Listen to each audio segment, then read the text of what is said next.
Welcome to the Humans of Hospitality podcast. I know so many of you listening to this show love your local bar, your local restaurant, maybe your local hotel, and have so many fond memories of time in hospitality businesses. This is the podcast where we get to chat to the human beings behind the scenes of that industry. Maybe the chefs or the bakers or the coffee roasters or the gin distillers or the craft brewers or the entrepreneurs, but all doing an amazing job of making sure that hospitality stays interesting and the big, dull, formulaic brands do not take over our high street.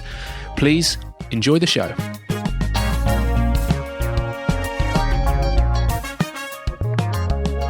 In this week's episode, I had the pleasure of trip-trapping down to one of Mitch Tonks' restaurants in Weymouth. Now, Mitch is one of three founders of the Seahorse and co-founder of the Rockfish family of restaurants. And he's a champion of the sea and of preparing seafood simply and sustainably. You'll probably know him. You might have one of his cookbooks, visited his award-winning Seahorse or Rockfish restaurant, or watched him on TV with world-class rugby player Matt Dawson. You'll also know that Mitch is one of the country's most fervent ambassadors for fish, and you'll hear just how fervent when he talks about the planetary benefits of freezing fish, whether prawns should be on or off the menu, and what he's doing to make sure that the rubbish his trawlermen collect from the sea isn't dumped straight back into the ocean. Mitch is also great on the difference between real hospitality and that stage set version, and why the willingness to chat is an absolute must if you want to become a restaurant owner. So let's get on with the serious business of chatting. Enjoy this week's conversation with Mitch.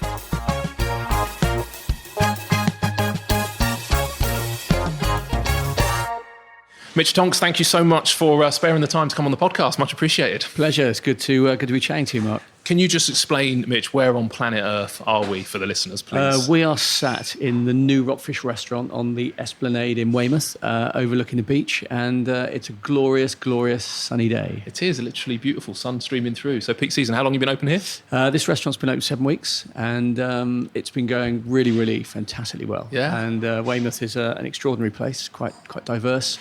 And but lots of really, really great people living here, and we've managed to build up a pretty good local following already. Amazing. And it's peak season, it's August, the sun's out, so you're frantically busy. So, double thanks for sparing the time to chat to me. It's an absolute pleasure. I love chatting. That's what we do, right? Good. It's true. It's hospitality. It's what it's for. That's why I come and do these face-to-face and not by the phone. It's all about meeting people exactly. And hanging out in their spaces. I often wonder what my job is, actually. And, I we've got 300-400 people in the company, and I think, I wonder what my job is these days. And actually you realise your job is chatting, right? Yeah. Just chatting to staff, helping people how you want things, how things to look, and how you want things to be, and helping people achieve, like, really great goals in the company, as well as chatting to guests. I mean, that's what we do, chat. Yeah, and I think that is where authentic hospitality comes from, isn't it? If you do it for the right reasons, if you're doing it for the love of hospitality and not just for the profit and loss account. Yeah, I think the thing is like, restaurants are places like, I think about the Seahorse in Dartmouth, which is like the sort of, great catering. We just got some drinks being delivered. So thank you very much. Lovely espresso and brandy to and get my morning brandy, which is like, cheers, Katie. Thank you. That's one of my morning things, Mark. Is it? Yeah, every day. That's what keeps you looking so young. In restaurants and. I don't know, spent my life going around various fish markets early hours of the morning, and Spain and Italy and places, and it's fairly normal for people to have a shot of something with coffee, and I have a shot of something. People have got used to it now, but people used to think, he's a really big drinker, that guy. Actually I'm not. I just like a drink in the morning. Yeah, it's a perfect. Funny thing, That'll keep you going till. Yeah, till tonight. Till tonight. Yeah. So that'd be cool. Excellent. Yeah, good. So really looking forward to hearing your adventure. Followed your story anyway, because we share a part of the country in many ways down here in the southwest. And you've done a couple of adventures, and you've written books, and you've been on the telly, you've opened restaurants, you've closed restaurants. So we're going to go through all of that and what you're doing now. But I just want to go back first of all, just to put it in context. What got you into cooking? What's your earliest memories of cooking and fish, I guess? Well, my earliest memories would probably be hanging around my grandmother. I was brought up mainly by my grandmother. My mum was working. We're a single parent family in the 60s. And we used to have a chain of fishmongers near us called Mac Fisheries. And they used to be all over Britain. And my nan used to send me down there, or I'd go down with her, and we'd buy like some brown shrimps, some crabs, some fish. And I always remember sitting around a table, peeling these brown shrimps to make sandwiches, picking crabs with her, all that kind of thing. And then we'd go on a beer Regis and get some stuff. And so I guess that's my early memories of seafood and cooking. But I ended up going off into a career in building and all sorts of different things, and loved cooking, but actually never dreamed for a moment. I was one of these kids that just couldn't wait to get out of school and into the big wide world, and thought I knew it all. And it wasn't until I was 27 that I really realised that actually what I wanted to do was like sell food to people, and I wasn't cooking then. And I opened a fishmonger shop in Bath, and it was at a time when farmers markets didn't exist. I remember opening the first farmers market with Henrietta Green on Radio 4 food programme in Bath, and it was really great. And this fish shop was awesome. I was selling tunas and sharks and amazing things. It looked like Harrods food hall every morning, because of course fishmongers in England had kind of given up by then. As guys in white coats selling cod and haddock, pretty grumpy, stinky places, and mine wasn't like that. And then I just thought, like, people were coming in the restaurant in the shop, and they were saying, like, where can I go and eat this stuff in the town? And at the time, there were some pretty good restaurants, independents around in those days. But it was all French-based, and everything was covered in cream and all the rest of it. And I was at home grilling red mullet, steaming cockles, and like doing amazing stuff. And it was all simple, Jane Griggs and Elizabeth David cookbooks. That was all I had. They were like, this is easy, and it is really delicious. And so I thought, right, I'm going to open a restaurant above the fish shop. And, I remember so many people saying, like, you're mental, like first floor restaurants will never work and will never work above a fish shop. And I was like, but it's fairly obvious, right? And that was what happened. And it was a struggle. I got divorced at the time. I was living there. I was sleeping on a sofa. I was worrying, can I get through to the end of the week, pay wages, all the kind of stuff that happens. And Rick Stein came into the restaurant and ate, which was really good. He was just sort of starting off his TV show stuff then. And I started doing TV, got asked to do TV, wrote a book, and suddenly things took off. We had an amazing review in the papers, and suddenly people were like interested in what I was doing, and that was a start, really. And the roller coaster started. Yeah, and it was bonkers, because like in those days the restaurant industry wasn't like it is now. I mean, there weren't so many for a start, and like there weren't as many opening, there weren't as much interest in it. There were long established restaurants, but there weren't many funky new ones starting up. And so I got a few mates together, and we opened a restaurant in Christchurch, we opened one in Bristol, and we had no idea what we were doing. It was just like, here's a fish counter, here's a restaurant. I knew what I wanted them to be like, but I mean, running multiple restaurants and businesses were tough. And so I found a few pals and people to chuck money in, and then in 2004, I think it was, 2003, we opened in Chiswick. And it came around because I was sat with my literary agent in this Italian restaurant. And I said, wow, this would make a really great kind of fishworks, as we called the restaurants then. And she said, well, Aldo's a friend of mine, the owner. Why don't you ask him if he wants to sell it? So I was like, Aldo, do you want to sell the restaurant? And he was like, yeah, I'd love to sell it. So we did a deal, and we went to London. And in those days, I thought like Chiswick was London. And I had no idea that it was like this kind of village that was, 10 miles out. And we opened, had no money. I remember like one of the crazy stories sitting there with one of my investors and business partner, Roy, at the time, like short of money to pay builders. And we bunged 20 grand on a horse called Earthmover 9 to 4, and the horse lost. And we were like, wow, completely and utterly like, we're skint. And all we had was like... You did that specifically to try and fund the restaurant? Yeah. Really? Yeah, we did that, yeah. And the banks were even unhelpful in those days, Mitch. They've got a reputation now as being unhelpful. There was no money. I mean, it was all our own money, and we'd run out, and the other restaurants were doing okay. So we were kind of like working through cash flow. Anyway, one of the great things happened was we had an amazing review from Matthew Norman, 9.5 out of 10. And suddenly people like Jimmy Chu, Roger Daltrey, I mean, Jamie Oliver, we were at the same publishers together at the same time. Penguin, he was a great supporter. And suddenly it became a thing. And it was like paying the bill, there was no problem. The restaurant was, I can't remember what the numbers were, but if they were X, we took Y. And then we opened in Marylebone High Street. And I always remember in our first year, we'd made 480 odd grand. And it was like, massive success. Everything was amazing. And somebody persuaded me to float the company on the stock market, raise a whole load of money, and just open another 10 Marylebone High Streets, right? And you'll be away, bigger boat. So kind of that's what we did, and we bought a fish business, and I moved down to Brixham, and we had a really great team. Technology was different then, how running multiple restaurants, and we opened a restaurant on Harvey Nichols on the 5th floor. We thought, that's it, great, we're going to be up there with this lovely oyster bar. It's going to be cool, and we opened it on the day of the July 7 bombings. Oh, wow. And it was a disaster, of course. Nobody went to Harvey Nichols for 3 months, and London was changed. And we had to negotiate our way out of that, which cost like £500,000, and we were, wow, plus all the fit out, and it was a real pain. But this is where the big lesson learned, because the city is very unforgiving. So even though we went back to investors and said, look, it's going to be a profit warning this year, we haven't got Harvey Nichols, they were like, but you said you were going to make this much. You said you were going to do that. Open restaurants quicker so that at least you can make the profit in year 2. And we all know what happens when you try to open restaurants too quick. And, and it all came crashing down. And what year was this? That was in like 2007. So I kind of left in 2007. Luke Johnson brought in with a new management team, and I didn't get on with the management team. And 2 years later, they raised a whole load more money and had a vision for the business that wasn't the same vision that I had. And Matt, who was my kind of longtime pal, who was my ops director and a brilliant chef and a great mate in Fishworks, I said to him, we'd always said, look, one day when we made a load of money, we'll open a place by the sea and cook fish over a fire. So he was living in Bath, I was living in Brixham. I found this premises in Dartmouth. I said, look, I'm going to open this place called the Seahorse. Matt joined me. He was like, I'll come and help you, but I live in Bath, right? What am I going to do? We worked together opening it, and he was like, I can't work with anyone else by you. I'm relocating the family, and came down, and the rest is history. And we've worked together, he's my left arm, really? Right arm. I mean, just brilliant. Nice. And was the Seahorse, was that very different from what you'd done at Fishworks? So the Seahorse is a kind of like, the Seahorse was a kind of like, I wanted it to become an institution. I wanted to create a fish restaurant that was going to be here in 100 years' time, something that was a real asset to the town, that was like classically decorated, that was pastas and seafood cooked over an open fire. And it was really where I got back in the kitchen with Matt and was able to express my own creativity and do things. Do you think that motivation for longevity was because of what had happened with Fishworks, and you needed to was there an element of proving something to yourself? Yeah, I think I'd gone through this kind of stage of suddenly, I didn't spend any time in restaurants. I was spending my time around the stock market, around the city, around bankers. And I went through this weird thing that like money was really important, that, I was driving nice cars, he was kind of like, yeah, this is great, we're all going to make a load of money. And it was like a really wrong motivation. And I kind of grew through that and thought, I want a simpler life. And actually what I want to do is cook for the rest of my life.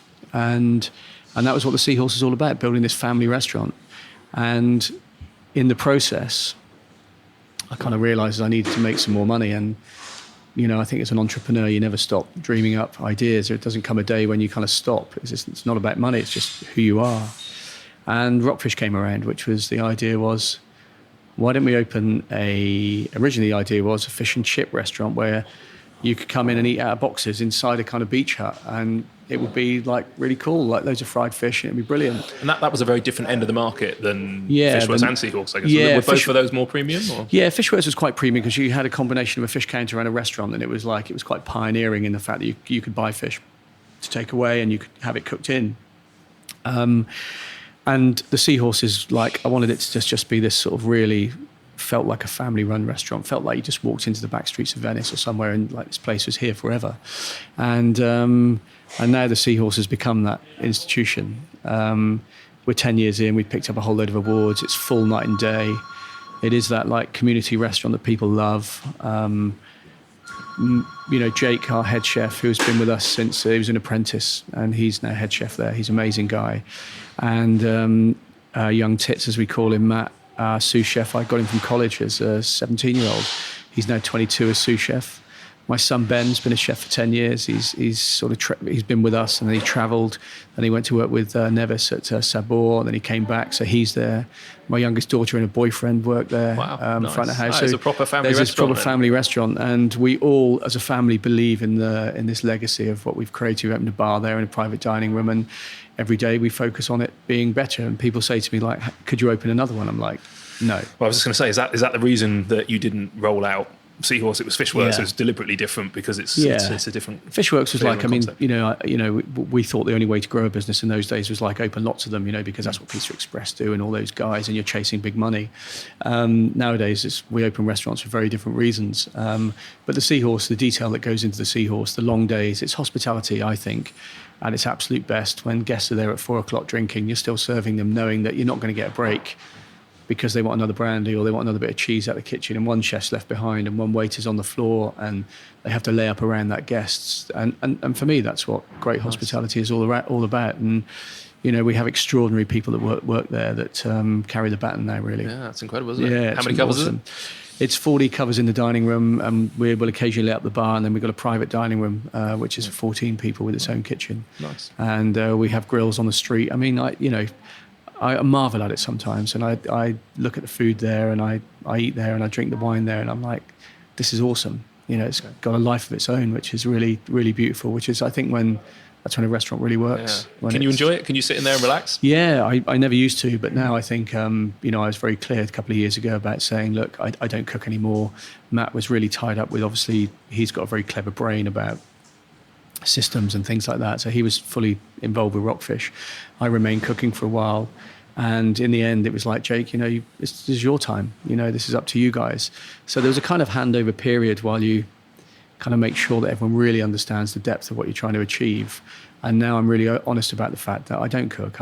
I wait at tables on a Saturday night, and I'm in the restaurant. And now the restaurant has a new life. They're standing on our shoulders and doing bigger and greater things. And that for me is incredible joy. Nice. But you can now go there for dinner and sit there and enjoy it. I can go there for dinner and enjoy it. And I love to see the guests. And, you feel, I always feel like I want to be that 70-year-old guy carving the steak at the table for people and still able to tell people about what would be our, we've been open here for 40 years and it's a nice family business. It's me and Matt and our kids and blah, blah, blah. And, Yeah, that's the dream. I ate at my restaurant on the balcony on the seafront last week, and it was a really sunny weekend, and I normally... I should say avoid the place is probably a little bit harsh, but I'm not operationally there. I slow the team down, basically. If you try and put me on the till, I'm not cool enough to be behind the bar. Try and put me on the till. Yeah. So generally, I don't go because I'm a bit all or nothing. It's either I'm going to go in and take control, or I need to not be there. But he said, I'm going to take this as a compliment. The fact you've actually come in with your family and you're sat here having dinner, and we sat on the balcony overlooking the ocean, and it was a glorious sunny day. I was still, to be fair, not facing the restaurant. I was facing the other way, because to actually watch service in your own restaurant can be a thing of great pride and joy, but invariably I'm noticing the couple that are waiting to order their next drink or whatever it might be. So you need a really good team. Exactly. Once you can enjoy it, you know that you've got a good team, basically. I'm always still like, bring the lights down, do this, do that. You're kind of tuned in, and I think one of the things that all of our staff in all the restaurants are like, look, when Mitch comes in, just make sure everything is all right, because if there is one glass that's dirty, everything else will be right, but he'll just pick it all up. And I hear people saying that, and in some ways I think, you know what? That's great. That's the kind of standards you set and the culture you build. Yeah. But I think one of the things that I really love about restaurants these days and building them is the sense of watching other people succeed in doing things. So even here, young Katie joined us as a manageress, and what she's achieved with her team under Dave Strauss, who's another great hospitality, giant. He's imparting all of that knowledge and stuff about hospitality on these guys. It's just brilliant, Yeah. Well, you mentioned your head chef who you took from apprentice head chef over 10 years, was it? And that's great, isn't it? I don't think there's a greater reward than seeing people develop and kind of fulfill their potential, but do it in a nice environment where they're actually respected. Because there's a lot of rubbish jobs in hospitality, I think, isn't there? So we're on a mission to change that. I think it's one of those things. I'm sure everyone is. We're struggling like mad, aren't we, with staffing, and people have got, as you say, got this thing about the industry. And I kind of feel like at Rockfish we're 300 to 400 people. We're not there yet, but I want people to feel like this is the best job in the world. I want people to really value it. I want people to police each other on standards. I want to make sure that we're working towards 3 and 4 day weeks. I want to make sure that we're working towards tips everyone has anyway, proper pay for people. And I want people to be really efficient. We don't want people hanging around late at night wasting hours. If we're going to pay you well, there's less of you, you work harder. But the service standards, the levels are great, all of it. And you know what? You can have a life as well. Which hospitality usually robs us all of, as we know. Which is a sort of oxymoron, isn't it? The fact that we spend our lives looking after people who are enjoying birthdays, anniversaries, graduations, whatever family gatherings it is. And if you do hospitality because you love it, that's the joy. Yeah. It's not selling an extra beer or an extra glass of wine. It's actually creating spaces where humans spend time. Yet behind the scenes, all too often, our staff, our teams are compromising on the time they spend with their family because they're working long hours. So, it's a challenge, I think, is it? But it does seem to finally... be changing at the same time as pay and pension costs and all that stuff's going up and food's going up. So margins in the industry are making it hard, but it does feel like we're on a more positive trajectory, I suppose, for staff welfare. I think also eating out, especially in the world of seafood, we don't have a cheap chicken liver or black pudding or a pancake that we can put on the menu and still get 6 or 7 quid for. Everything we buy is incredibly expensive. And when people say to me, hey Mitch, your fried fish is 14 quid or whatever, it feels like a lot of money. I'm like, it's a real product, man. It's like there is no cheap out. That's the cost of it. And I think people will value eating out a lot more in the future, because it's quite a privilege to be served by somebody everyone's just got used to the fact you just go to a restaurant, somebody brings you some food, right? It's like somebody's serving you. It's like it's a proper art, right? Yeah. And when I was growing up, we went out on high days and holidays. We didn't go out Monday, Tuesday, Wednesday, Thursday to the different places. So something's got to shift. Yeah. And, that's why Asia's so good, because you just grab your crockery, grab your curry, you sit in a plastic bowl and eat it. And it's like, that's what eating out is in these kind of like small little cafes. Imagine that in England. Yeah. Everyone wants to go out and like be served, wine list, for like 10 quid. Yeah. No, it's true. It's impossible. I was chatting to Gareth Banner from the Ned up in London, who's got nearly 1,000 staff in one building. And we were chatting about the fact there was something like they'd worked out that when people come and stay for 2 nights or whatever it was, there was something like 350 points of contact between his team and any guests that were staying over those 48 hours. Wow. And to try and manage every single point of contact, to be a positive engagement and a positive experience because we're in service and hospitality. What a challenge that is. Yet the public have got no idea that there's that many people or that many points of contact. No. And every point of contact there costs some cash fundamentally, doesn't it? Those people are being paid to look after you. So we do need to pay a little bit more for what we're having. Speaking of which, was there, to dive back a little bit, but accountancy at some point? Was that your profession? And was that useful? What it was actually, I didn't go into accountancy formally. I met this really amazing guy called Richard Vale who he ran a clothing business in London, or it was a business that made equipment to make clothes, and he kind of serviced it. And he was just a brilliant entrepreneur, and I had a really good head for figures. And I started working for him. I don't know I can't remember how I met him. And I worked with him for a couple of years. And it was a bonkers business. I mean, it was absolutely nuts. And I ran the money, and it was incredibly profitable. And there was lots of cash flying around in those days, and lots of skullduggery with clients would liquidate companies, start again overnight. I mean, it was like that was the East End in 25 years ago, 26 years ago. And I realised this wasn't going to be a career. And it was actually driving home one night. I was driving past a Swindon junction. I was 27 years old listening to Paul Weller. And I decided at that moment, I am not going back to work. I had a mortgage, I had 2 kids, I had no money. And I was gonna get into the food business. And I still look back at that moment as thinking that it was the most empowering moment of my life. And I think truly when people make a decision, whatever that decision is, as long as you're clear that there's no going back, like you experience freedom and momentum in a way that nothing else can give you. It's truly amazing. You can't sort of look back. You've got to say, that's what I'm doing. And I'm done, right? My whole life is that. And I still remember it today. And, that's quite amazing because it's a hard thing to do. But if you're earning good money, you've got a wife and kids, what had you been thinking about it for a long time? Was that the kind of combination of 2 years of chewing the fat? I was deeply unhappy. I was 27 and thinking, where's my life going? I'm driving up the motorway. I'm enjoying my life there. I stay in London. I come home. I don't see my family. I'm not fulfilled. I want to sail around the world, which is my ultimate dream. Okay. And how am I going to make that happen? And I just thought, I want to sell fish. That's what I want to do. Nobody else is doing it. I love seafood. I've grown up by the beach. That's what I want to do, and that's what I'm going to do. Thank goodness for Paul Weller, hey? Thank goodness Paul Weller. But this is true. I left the house. I didn't tell my wife for a week because it was like one of those things. I left the house to go to work as normal and went to Cornwall, and saw a guy down there called John Strike who ran a great place in Porthleven, Fishmongers, and I asked him for his help. Where do you buy fish, and how does it get to places, and this is what I want to try and do. And I went and worked with him, and he helped me. And I broke the news to my wife, and she was like. She went mental, and she said, why didn't you tell me a week? I said, because you got on mental then. I mean, it was just like, I was just delaying the inevitable, And it was a crazy decision. But at least you had a plan by then. But it was you didn't have any premises at this point? No, nothing. So it was literally, And how long did it take from decision then to open? The premises I found within, I knew there were empty shops around Bath, and I found one and was able to get in, and it was an old clothes shop, and I had £7,500 worth of savings, and that went in, and that was how we did it. And so I built it out of MDF. And it looked really cool. It was great. It was called the Fish Market in those days.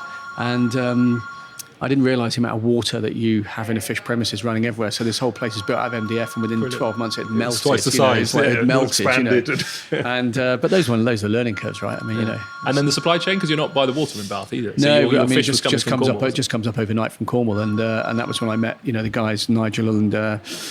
Ian and Martin from Channel Fisheries, which was a company that we ended up buying when we had Fishworks. But 2 of my greatest friends today, they sent me up a box of fish and said, have a look at this. It was awesome. Really? Yeah, and they became our supplier, Brixham, and now they're called Brixham Seafish. Great guys. Excellent. You also dived into home delivery at one point as well, is that right? Can you just explain a bit about that? Because that's obviously all the rage now, certainly in the restaurant world, but this was more in this was more fish. just sending fresh fish to people's homes. Right. And I think that we didn't do a good enough job for people to kind of really get on it. The idea was there, it was really great. You were pretty ahead of your time with that. Really. It was ahead of the time, and now the internet is, people goes through buy the post regularly. But exactly. Yeah, no, in those days it was like a hard slug. Fresh fish by post. Now actually loads of people do it really, really well and make that work. And it's a dream that one day we may well start that sort of thing again with Rockfish as it kind of grows. Yeah, you trailblazed it. How long did you do that for? We did it for a couple of years, and I think we at one point we did really, really well. We used to have really busy months at Christmas and busy months in the summer, and but I think we were just inexperienced at running this kind of multifaceted business, and I think what I was doing was just like, let's just do stuff. Yeah, let's just do loads of stuff. It's enthusiasm and everything else that made it work. And of course, I've been lucky enough in this business to, I realised that I needed to do things differently. And were you writing books at this time as well? I've written 5 books. So at the time I was writing books, I was doing a TV series with Matt Dawson all this kind of stuff. And I did a load of Saturday kitchens in the early days. So my TV career was sort of like before food TV was really big food TV. Like you had Jamie, Rick, and a few of the other guys that were the big guys. But Saturday Kitchen was sort of popular, but not what it is now. There were still, in fact, a load of my mates in the industry now, Simon Rimmer and all those kind of guys, that we all used to work on a TV channel called Great Food Live with a lady called Janet Barnett, and that's your Paul Hollywood. We were all just like, they were presenters, I was a guest, and we all met in those days. But food TV was really small, and that was my TV career. And then Matt Dawson and I got offered another series, and I decided on the day we were about to sign the contract that I didn't want to do it anymore, which was upsetting and caused a lot of people to be cross. And I just thought, you know what? The day somebody comes into the Seahorse and they say, "Where's Mitch?" and the answer would be, "He's filming," I just felt like it wouldn't be the Seahorse anymore. Okay. And I decided that as glamorous and enjoyable it looked, I wanted to be a chef and restaurateur, not a TV chef. That's good. Yeah, because I think you say that. Excuse me.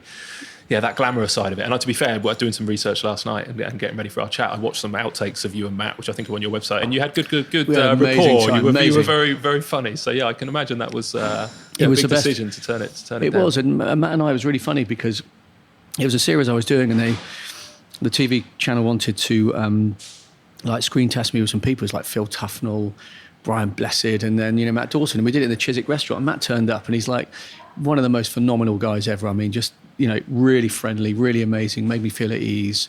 And we spent 6 weeks together travelling around, like sometimes in the van, sometimes by plane, sometimes being driven. And we were locked in this bubble. And, we drank, we laughed. I got to hear firsthand the experience of winning the World Cup. And, I always remember one really amazing story. I'll just tell you very quickly. The van that we used was my old van. It was renovated for the series. And before Pen and I, my wife and my kids moved to Dartmouth, we used to drive down to a place called Stoke Fleming in the van, and we'd park it on top of the hill, and Pen would make up a lovely bed, and I'd be cuddling Izzy, and I had a TV put in it, and I was watching the 2003 World Cup because I'd recorded it. It was like, amazing. Anyway, we mothballed the van for 2 years, got it all out.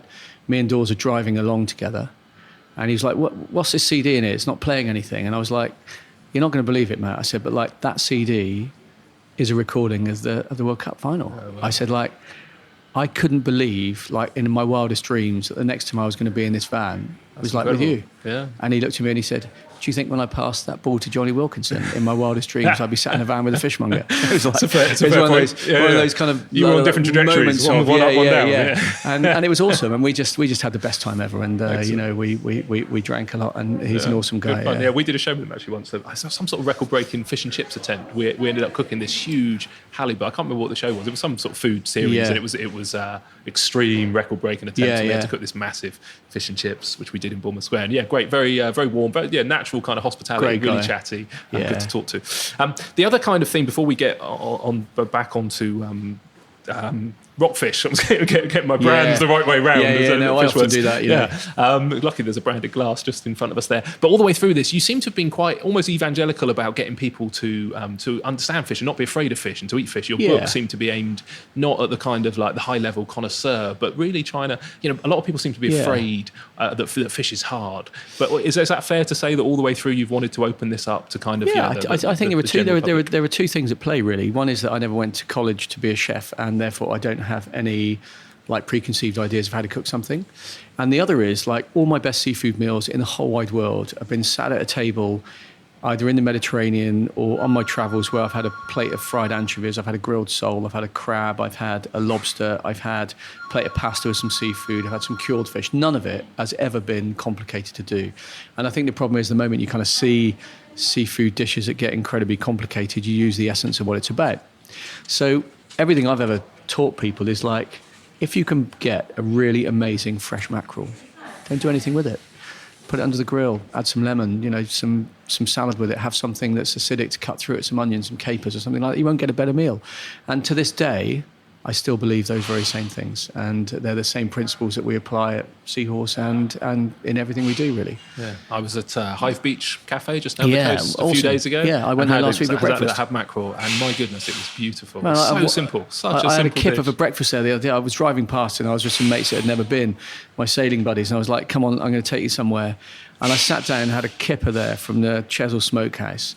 And I'm just sitting there, just picking these bones, eating this smoky fish, looking at it to see it, and I'm like, this is epic. Yeah, that is seafood, right? That is what it's all about, Yeah, and so and it just seems to evolve. Every year I go, there's another marquee that's been added to the side of that space as he spreads along the cliff top. But food at its best. It's our version of the Chiringuito, right? In Spain and Ibiza, it's perfect. It is beautiful, yes, simplicity. So we come to Rockfish then. Yeah. So Seahorse is up and running. What was the trigger then to go, right, we're going to go again? I think it was. I think we sort of thought about doing something like, let's have another restaurant because we want to make some more money, and so we did it, and we had fish and chips in boxes. And I remember on the first day we took 1,200 quid. It was like really packed. We weren't. Where was it? It was in Dartmouth, and we weren't making our own chips. And people were stopping me in the street just saying, Mitch, the chips in there are awful. I was like, oh no, this is a nightmare. So something we've never done before. And then I realised how many staff we had, and like 1,200 quid was never going to pay any bills. This is just nuts. So within a very short period of time, we realised that model that we had in our minds is not going to work. So we gradually started to evolve it, and we went through all the learning curves of having local fish on the menu. Then it's not available from the market, so you end up telling people, look, we haven't got any lemon sole or Dover sole today.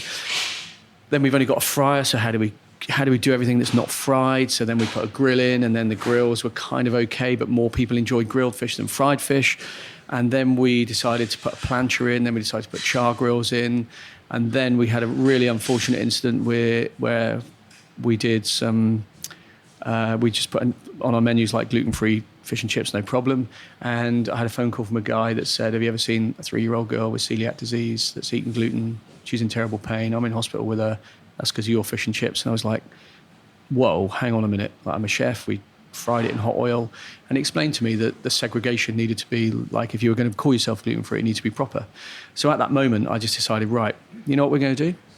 We're going to rip out every range we've got. We're going to put separate pans in, and we're going to make our whole menu gluten-free. We're not just going to give somebody a little card that says, you're gluten-free, so you can have these few things.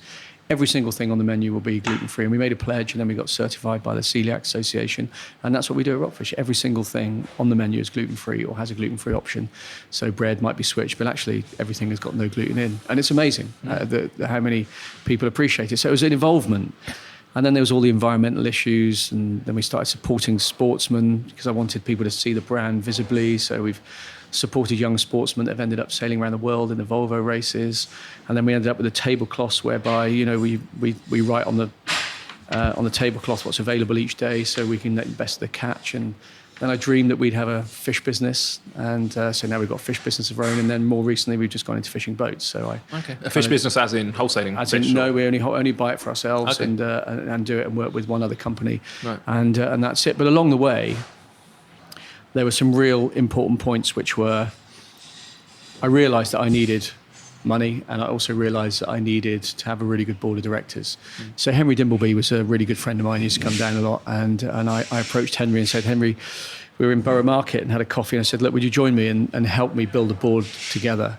And then the second one was a guy called John Barnes. John Barnes, an extraordinary restaurateur, operator, visionary, who used to run Harry Ramsden's, Centre International. Before that, he was the MD of UK KFC, and then just went on his own with Harry's, made lots of mistakes, learned, built the Tasker up, which was a great brand, Spanish brand in those days, sold it for lots of money, was on the board of Cafe Nero, lots of really amazing brands in the beginning. And I remember seeing John at a conference one day, thinking, what an awesome guy, and I introduced myself to him. Anyway, cut a long story short, I invited him. He was in my restaurant one night in the Seahorse, and I invited him a year later to come and have a look at Rockfish. And he walked in, he went, this is, his words were, he said, this is what I should have done with Harris, amazing. I told you I wasn't going to get involved with business again, but you know what, I'm in, and I'll help you raise money. So John got a load of buddies together and helped me raise money. Henry got a load of buddies together. That's a good network right there, isn't it? Yeah, it was a good network. And then we sort of opened, we had Plymouth open. I had a couple of really good mates from Young Seafood who were my sort of founder investors that, you know, lent me a lot of money that, well, let's just say they put some money in and they ended up having to put a lot more in. Really? And this is very different because the first time round with Fishworks, you'd gone to the stock market to raise the money. Is that right? Yeah, we had, and that was a disaster. And did you deliberately not want to do that again? Was that absolutely? Conscious? Yeah, I think in the beginning it was like because the trouble is, I think with restaurant groups, you need to be able to grow organically. You need space to grow. You need patient equity. You need investors along the way that appreciate the bumps in the journey and all that kind of stuff. And you know, there were bumps along the way, of which there is with everyone's story. That you know, I had to sit down in front of people and ask for cash on a Monday, and then ask for cash again on the Friday. You know, when things weren't great, and people are like, this is nuts, Mitch. But anyway, we then got the business to a stage, and then we decided to sell a small chunk of it to 27 people. We ended up with 27 in an offer, and it was people like Giles Corran, Henry's parents and uncles, and you know, some really great quality people all put money in, which allowed us to go. And then last year we sold a little bit to a company called Gresham Ventures, who are a private equity company. But the wonderful thing about private equity companies like them was we've had loads of offers of investment, but they just loved our business. They don't want us to push it. They said, look, we'll invest alongside on the same terms that you're in. And we are in it to build a business with you, not to just like drive it for the next 3 or 4 years and then flog it. And I think the world is changing in terms of what investment actually means these days. You know, there are a lot of people that are just solely driven by profit, flip it, make money. And there are a whole lot of people about, which is what Rockfish is about, is let's do something really awesome. And one of the game changers for me and the company was 5-6 years ago, I started working with Hawksmoor. They approached me and asked me to work with them in Open Air Street and help them set up their supply chain of seafood. And they'd been to the seafood and they'd been to the Seahorse. And I got on incredibly well with both Will and Hugh, the two founders. And Will Beckett is one of the most extraordinary human beings I've ever met, who's the CEO of Hawksmoor.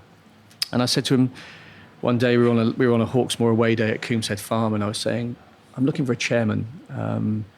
You know, somebody who's got some industry experience. You know, do you know anyone? And he said, I'll give it some thought. And he said, look, I've given it some thought. I'll put my hat in the ring. How would you like me to do it? And it was the best thing I've ever done. And not only is he one of my greatest friends, he's just got so much insight into the industry. Hawksmoor is an extraordinary business to be able to learn for what those guys have created. And Will has helped me to shape the future business plan of this company, which is not about making money. It's about doing something amazingly well. It's about doing something at scale with incredible integrity, from where we source our wines to how our fish is sourced to where we get rid of our rubbish, how we treat our people, absolutely everything. And what we found is money follows that completely and utterly. Margins follow, everything follows, good practice follows. And we spend all of our time thinking about taking head on the challenges of how do we solve our waste problem?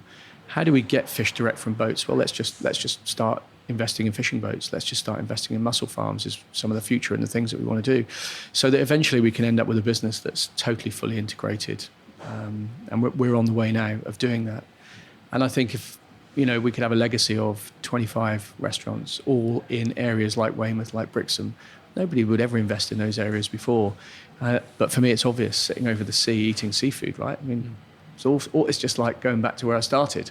Fish, restaurant, sea, it all works. It's That's exciting the to hear. aspiration. Yeah, I love it. And it's exciting to hear that trajectory is possible, because the industry in the last couple of years, particularly the casual dining sector, seems to have been, as you mentioned then, that sort of venture capitalist-backed flip-it model. A lot of them look more like property businesses than hospitality businesces. Buying in at 50 units, 3 years, double the units to 100 units, sell it again, somebody else buys in at 100, doubles it to 200. Yeah. And it's been depressing to watch hospitality be turned into a commodity at that level. And it feels like in the last 6 months, the bubbles burst a little bit on that. The thing is, if it's a heady cocktail, right? Load of money, load of city centres being developed, and a really good business model. Suddenly, you put all three of those together, and it blows up, because I look back at some of, I won't mention the brands, but some of the sites that other brands have been in. I'm like, why would you put your restaurant there? And it's because some property guy was like, well, I can put X in here, Y in here, X in here, Y in here, put them all in. Here's a big presentation of how many people live in the area. But it's all going to work. Fueled up with money. They did what we did in Marylebone High Street, which was like, we made that amount of money, 10 of those, right? We're all sorted. There's only one Marylebone High Street. You can't find another Marylebone High Street. And I'm sure in every restaurant group there are the performers that, you know what, you're never going to replicate it. It's just impossible. Mm-hmm. And also I think when you're opening restaurants like that with a look, what you're doing is really creating a stage set. So you create a stage set, you put a load of people on it to pretend to be waiters and chefs and everyone else, and you create a faux pizza, Italian, seafood, whatever the thing is, but it's not real. And a real restaurant, I think, takes time to establish daily routines, habits. The people need to feel like it's their life here. It's not just, I'm just passing through. And only then can you then deliver the levels of hospitality that's what people come out for. I think you're right. I hope you're right. Is it happening? Because we're still dominated by the big sort of chains. I mean, in Bournemouth, where we were chatting earlier, where I'm from, they opened BH2, Odeon Cinema Complex, basically, but fundamentally it looks like an indoor shopping centre, and it's got 3,500 covers in it with all sorts of big name branded restaurants. I walked through there the other day because we've now opened just next door outside, and we've got a lovely terrace outside that overlooks the gardens. You can hear the birds, and it's in the trees. In this, in essence, shopping centre, they've kind of got fake terraces outside their fake restaurants, and people are actually sat there. Fundamentally, there's not even a window, and they're just sat outside a restaurant. And I think, why on earth are people sat in here in what essence looks like a shopping centre, eating this fake concept food? But there's 3,500 covers there, and other restaurants in the town, authentic, genuine family ones are closing off the back of it because they flood the market. They're quite often offer driven. So I love your kind of description there of utopia. But is it going to happen? And what do the public need to do to make sure it does? I think we're on the tip of, I think Jamie Oliver's restaurants are a really interesting thing for all of us. And I remember those restaurants in the early days, and Jamie's integrity, is unfounded. I mean, he's a brilliant guy, and the restaurants are brilliant in their early days, and kind of that was part of that heady cocktail of money, business people, other people trying to do stuff. It's not worked. I think it's the tip of the iceberg. I think there are lots of other brands out there that in the next period of time will evolve, get sold, closed, change, because people will revert back to wanting to go to places that are good. We've got less money, want to be choosy about it. Places won't survive on offers. Offers are heroin. I mean, how can you run a business by discounting? I mean, that's not a business. That's not hospitality business anyway. That's something different. And all this stuff has got money behind it, backers, people that expect, and people will change it. And the day of the independent will be back, or small scale groups of restaurants. I mean, that's the whole thing. Yeah, because I think it's true. It's when does something become a chain? But I think if it's family owned, and I think you're a perfect example of that. I suppose if there's some genuine integrity and authenticity, I actually respect anybody who can grow their business to a certain level. It's kind of hands off to them. When it becomes irritating is when it's just a faceless board of directors in London owned by half a dozen VCs, and there's nobody in there who sees hospitality as a real kind of thing. It's just a P&L and a commodity, and that's been a bit depressing to watch. So I share your at least your wish for it, and I become increasingly optimistic the more people that I speak to. I think it will. I mean, we've examined it and said, how many restaurants can we run before we have to start making compromise? And the number's like 20, we think, that we could do as independent restaurants with really good ops teams, with really good people, geographically spared. After that, I think you kind of need to make choices about what you compromise, what you don't, and everything else. But I think small groups of restaurants can do exceptionally well if they're strategically done. I think you're right. I think Robin Hudson from the Pigs always demonstrated that quite well as he grows to sort of 10, 11, 12 years, doesn't he? And then Robin's one of my dear friends, and I have to say one of my sort of personal. He's somebody I incredibly admire, the way he runs his business and brings people on, and we work with him at the festivals, and I chat to Robin about business and things, and I just think he kind of leads the way in all of that. And as a sort of, I like to call myself young, but I'm not. But as a younger CEO, you just think to yourself, you want to learn off those kind of people. And what Robin is really all about is detail, and he executes hospitality in a way that other people like Robin cares about that stuff.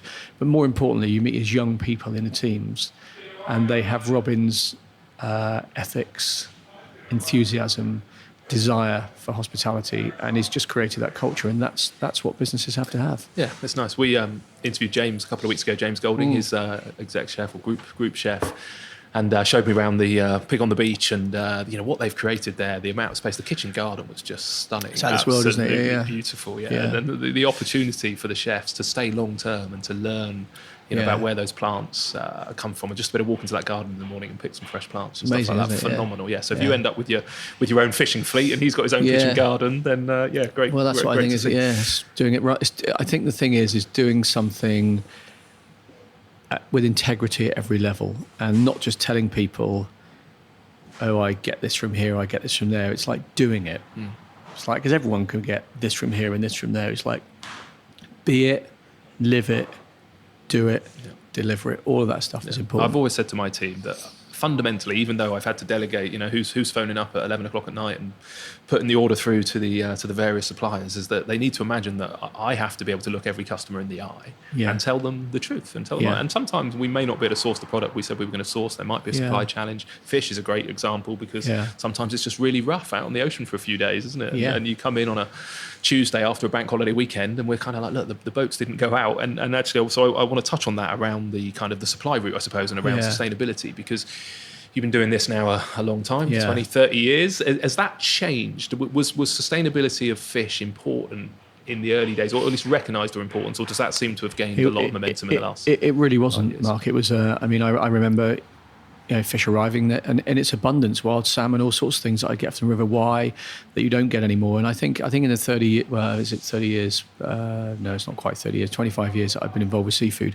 I've definitely seen the landscape change immensely, and we can't get away from that. It's a sad thing. And I've also seen attitudes change. So in the beginning, fishermen were like, well, greenies. Now actually fishermen are leading the way in sustainability. We have some amazing fishermen in the port in Brixham who forever try new gear, smaller net, bigger mesh nets, all sorts of things to try and leave a lesser footprint and catch better. What's been the trigger, do you think, for their change in attitude? Is it because they're seeing a reduction in fish? Is it political pressure? Is it public pressure? I think it's just the way of the world, right? I mean, I remember seeing Tomorrow's World where people were talking about, recycling toilet paper. And I remember as a kid, like, oh my goodness me, what, we're going to have things made from people's toilet paper? And, that was for hippies, right? And now you just, like, it's part of life. And I think like all of these things, they become habitual in the end. That sustainability is no longer it's a buzzword. 10 years ago, it was a buzzword. Everyone put it on their menus. I use sustainable fish. I use this just to try and satisfy. And now that isn't the case. Now I think people wake up to the fact that, no, this is really real. I have to source in this way. I have to have it off this person or that person and blah, blah, blah. So it has changed. And for me, where we're moving towards is, I have no problem with frozen fish at all, and I'm very open about it. And I don't really want to freeze the fish from out here. We're working with small-scale fisheries. We want to be able to enjoy that harvest. And Mitch is pointing at the ocean outside the window for anybody who's... sorry, I'm pointing as if your TV career. You can see, And I think that's really important. But actually, for me, I want every single thing on our menu within the next year to be MSC certified. So that will be product from different parts of the world, but from fisheries that are being fished and harvested sustainably. And I think I can still maintain great quality seafood sustainably. And then the small scale fishery for all the local seafood is really what people come for, because these little fisheries that are these little fishing within 6 miles. There's an amazing fishery out there. Those ones that are fishing locally, say within 6 miles, the smaller kind of day boats, are they ever realistically going to get MSC accreditation, or are you saying that you would use both? I would use both. I don't see them getting MSC accreditation, but when you look at a small fishing boat, 2 guys, 1 net, trawling, the effort is just minute in comparison to the size of the ocean and everything else. And also, it's well managed by quotas.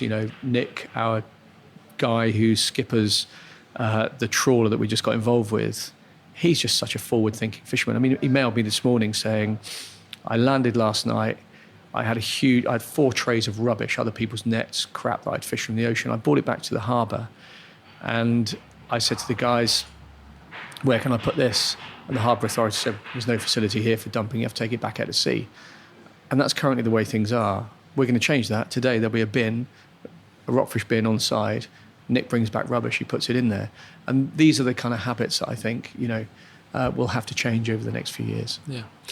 I think it's important because accreditation, for me, it's almost your kind of fallback position. So the stuff you use a lot of, your hake or your haddock or your cod, MSC accreditation is important. But I do think it's important to support the little boats that are going out that by definition are sustainable. It's not even little boats, it's the beamer trawlers. The whole of the British fleet is incredibly well managed. It's some of the best fish in the world, if not the best fish in the world. I've travelled the world eating seafood, and I come back to eat turbots and brills and Dover soles and our crab and our lobster and our oysters and our scallops from out here and mackerel from out here, sardine. It's just phenomenal. Really amazing. So we've got to support the British fleet. And my argument is, look, if I'm by the sea, where all of our restaurants are, I want to eat the fish on the day it's landed. I want to really eat it. If I live somewhere which is 24, 36 hours away by transport, what's the point? Freeze it. Because one of the things I've always pondered in my mind is how much fish in a supermarket, let's just say fresh fish or anywhere, gets caught, goes to a depot, goes to a supermarket, goes to a home. All those points are various places where it's going to be wasted, right? Supermarket can't sell it, or fish market can't sell it, restaurant can't sell it, or housewife at home doesn't cook it. Someone hasn't come home, so they decide the next day, then they throw it away. So out of a ton of catch, how much physically gets eaten and not wasted on the way? Freeze it. If you're in Norway, freeze it. Make it durable. Use it as you need it. Because for me, that's all part of sustainability too. But enjoy and feel incredibly blessed that there's this fresh fish on our doorstep here. And do you think, I don't know the supply chain, but you'll have looked into this more than me, but from a consumer perspective, where we want them to buy sustainable fish, can they do that in the supermarket? Certainly there's some MSC stuff, but the local kind of day boat stuff, can you get that from the supermarkets, or is that a case of finding a local fishmonger? I know do they still exist? I don't wage war against supermarkets, they have a place, but I think that them trying to do the fishmonger thing outside of frozen MSC stuff is madness. And I think if you've got a fishmonger near you, there's a great one in Weymouth, Wayfish, where you can go and buy local fish. It's not cheap. You see it as a treat, and you enjoy it. And for me, that would be the right thing. However, the supermarkets do provide, some great MSC certified frozen product that we should be using. It's a combination of both. Okay, now I've got to ask you about prawns, because last time I looked into prawns a few years ago, we took them off the menu because most prawns were farmed out in Vietnam and Thailand, and they were grown in these big vats and they were pumped full of antibiotics, and it was just a pretty revolting product, really. Again, quick look on your website last night. You found a way of sourcing. Have you either farm prawns or wild prawns? Can you just explain so where should we be buying prawns from? Okay, so we're going through a dilemma. At the moment, it's one of our best sellers. We have farm prawns from a farm in Asia, and they are BAP certified, which is best aquaculture practice, so you don't find that kind of full-on antibiotic. However, I haven't visited the farms, and it's something I always make a point of doing. We're trying to use an ASC certified prawn, which is the ASC is the accreditation of it's not the MSC, but it's like the MSC for farm product. We use a bit of wild prawn, but they're not MSC certified, so most likely in the next year, if we don't find a solution, prawns will be off the menu. Yeah, tricky. That's the same as we did a couple of years ago. Was a challenge. Yeah. I met some. Do you know the chalk stream guys, the Trouts? I was interviewing them a few weeks ago, and that's a great product. And you can say, because again, you go back into sort of farming in its early days, and there were rumours of up to 5 kilos of a certain species of fish being fed to grow 1 kilo of salmon because that's the fish we wanted. But they seem to have got to the point where it's almost a very one-to-one, efficient way, one-to-one from a kilo perspective. So. And I think all of that stuff is like, farm fish has its place. But we've got a farm sea bass on at the moment, but we're taking off next week because we can't get it ASC certified. And I don't want to be part of something that isn't at the top of its game. And, but fish farming does have its place, that's for sure. But it's not, like you say, you do have to look into it. You need to check it out because, I don't know, certainly bass, when we were doing the farm bass, was coming in from Greece and it was very different standards to some of the British farms. So I feel for the consumer because it's complicated, isn't it? It's once you go down this rabbit hole, it's hard. Yeah. So, but we should have all that work done. I think so. I think that's our job as the hospitality industry, is we should know food better than the public, I think, isn't it? Totally. And which is why I love having these conversations, because I'm off learning it. We're getting short on time, Mitch. So I just want to ask, out of everything you do now, so you've done TV, you write books, you cook, you open restaurants. Which bit of your job, of your life, of your role do you enjoy the most now? I think I enjoy thinking. So I think a lot, and I think about the direction of the company, what we can do, look at the rest of the world, at what the rest of the world's doing, and how we can kind of fall into place with some of the things that are happening in the world. And I also see myself, I really like looking inwardly at the company and just talking to people about inspiring them to be the best version of themselves within our company. And that's the best part of the job that I really enjoy.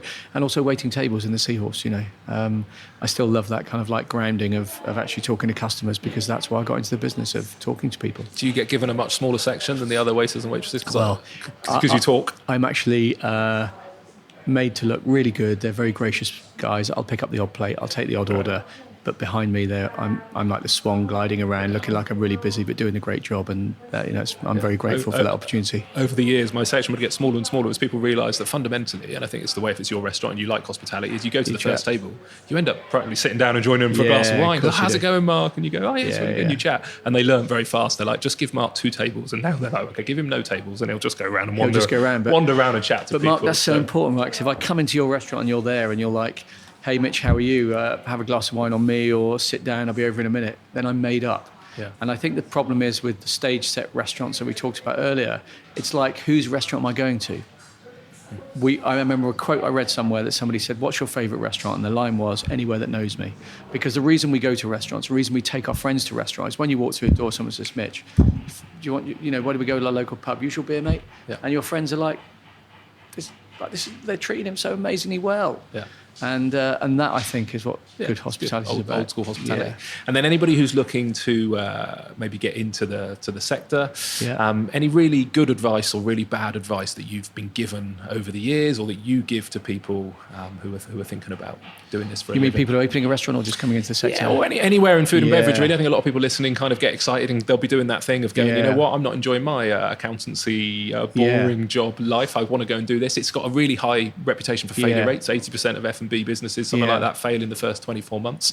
I asked Mark Hicks the same question a few weeks ago about, what would you say to anyone? His fundamental advice was, don't open restaurants. He's definitely had enough. I think opening restaurants and serving people isn't a phenomenal thing. I think it's just a case of, don't open a restaurant expecting to be rich and come up with the kind of latest idea and concept.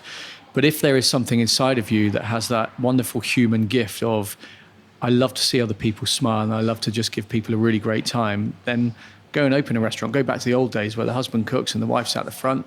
It's what hospitality used to be like. Have 10 tables, don't think about having 10 restaurants, and look at it and make a living. Whereas a lot of people open a restaurant and say, you know what, 10 of these, man, I'm going to make $1 million. It's like, you won't. Have one, make whatever your salary is in your other business, and enjoy it. Because that's why European restaurants are still open. That's why restaurants in Florence have been there for years. In Venice still have been there. Some of my favourite restaurants in the world, they're descendants of the owners or friends of the owners or family of the owner. That was 5-10 decades ago. And everybody makes a living from it. Perfect. I think it's great advice. So when I sit down with people and they come in and they ask, they say, can I meet you for coffee? Can I pick your brains? And they sit down and go, right, I'm going to open 10 of these. Straight away, you're kind of, how many have you got at the moment? None. Yeah. Just open one. Just open one, learn some stuff. Nail it. Yeah, nail it. See if you enjoy it. Understand it. Go and work alongside people like yourself or other people that have tried it and done it. But for people not wanting to open a restaurant, I think that the hospitality industry has never been a better time to join it. So if you're kind of bored at sitting at a desk, typing, cold calling, whatever people do inside offices these days, getting out and being able to talk to people, learn about wines, get on some trips, do some stuff. There are dozens of really good hospitality companies. You look in Cornwall at Nathan Outlaw, Rick and Paul Ainsworth and all those kind of guys that are doing awesome stuff down there. You can go and live in Cornwall, work for an awesome business. There's some great places in London, Hawksmoor, awesome businesses. You know, they're no longer like, let's just get some kids in and, you know, working to death to make the owner rich. It's like, they care, right? Yeah, that's awesome. it. We're in this industry. We should care about our team. Thank you, Mitch. You've got to move on. You've got to go and sail down the coast. I think back to Dartmouth. I'm sailing back to Dartmouth today. So this time of year, I try and spend my summers sailing from restaurant to restaurant. That's a great excuse spending to keep time in restaurants each kind of area and all the rest of it. Yeah, I love it. It's great. Yeah, amazing. If people want to follow you or the business, which is best? Are you active on social media? Yeah, active on social media. I think I'm Mitch Seafood on Instagram, the Rockfish UK, or just go to our website, therockfish.co.uk, or the seahorserestaurant.co.uk in Dartmouth, or type in my name, you'll find all stuff. We'll find you. I'll put some links in the show notes as well. humansofhospitality.co.uk. Mitch, thank you for sparing the time. Pleasure, really, Mark. Loved very it. much Really great chatting to you. Thank you.